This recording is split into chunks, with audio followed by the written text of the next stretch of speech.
dear human, dear soul. I welcome you to my podcast series, Messages from Beyond.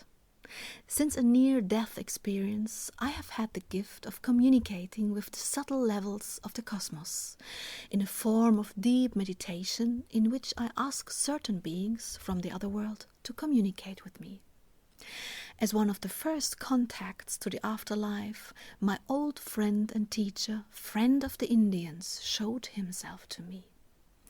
And it is now a great pleasure for me to introduce you to the conversations here as a supplement to the books. Please excuse me if the terms and our articulations are not perfect. Our mother tongue is German, but we try to translate it to the best of our ability. Thank you for understanding. What would you like to tell us about joy? Joy is the elixir of life for the soul. Joy is the power of the cosmos. Joy is the elixir of life of the cosmos. Only those who feel joy are connected to the love of the cosmos together with all of you. Love is light. When you experience joy, you feel a power inside of you that is indescribable. And this power is ultimately a cosmic power that can live on inside you. Through joy, you are connected to the source of all being that gives life, lovingly, luminously, and joyfully, to the souls and the forms that create the energies.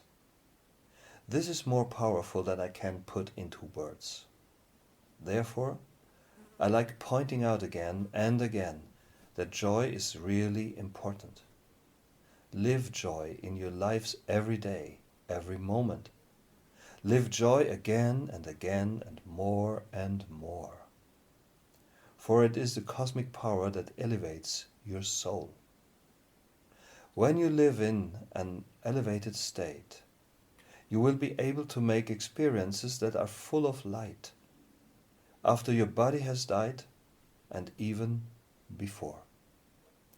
The luminous levels are full of joy, but you can only attain them if you are full of joy.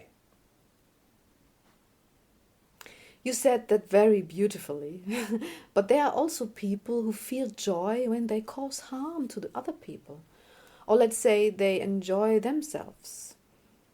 What would you like to say about that? This is not the joy of the soul.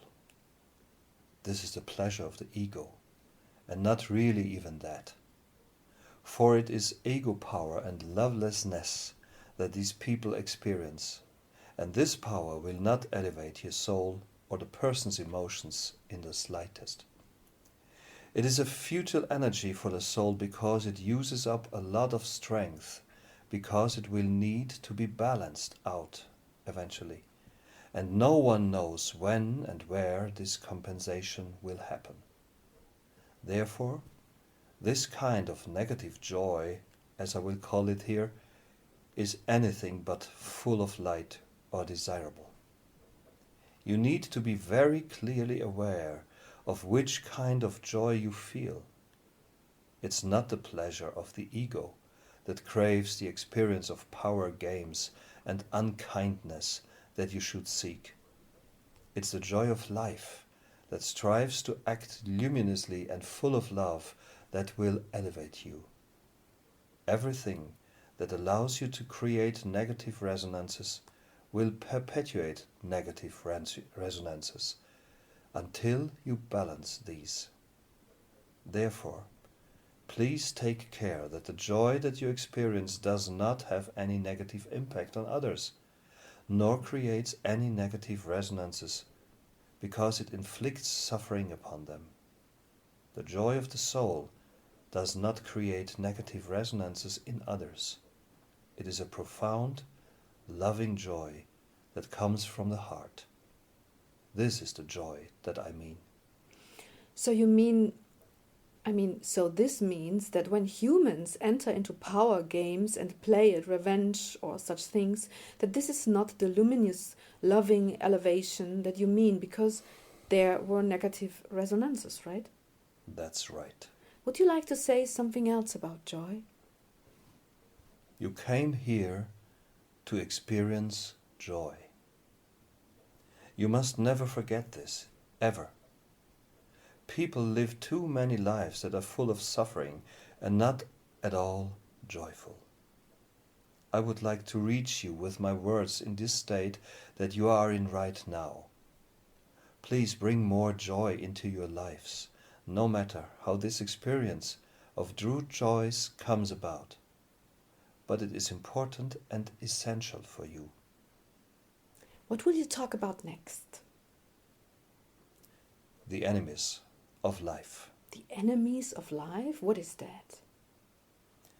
The enemies of life are an integral part of human existence. You have to know that such energies live in the cosmos, and that they, just like a certain type of animal, kill in order to live because they do not feel connected. You must protect yourselves from these entities. This matter of protection is very close to my heart. Therefore, let me write about the enemies of life tomorrow. Okay. Thank you very much. Thank you indeed, Sylvia. Love. Love.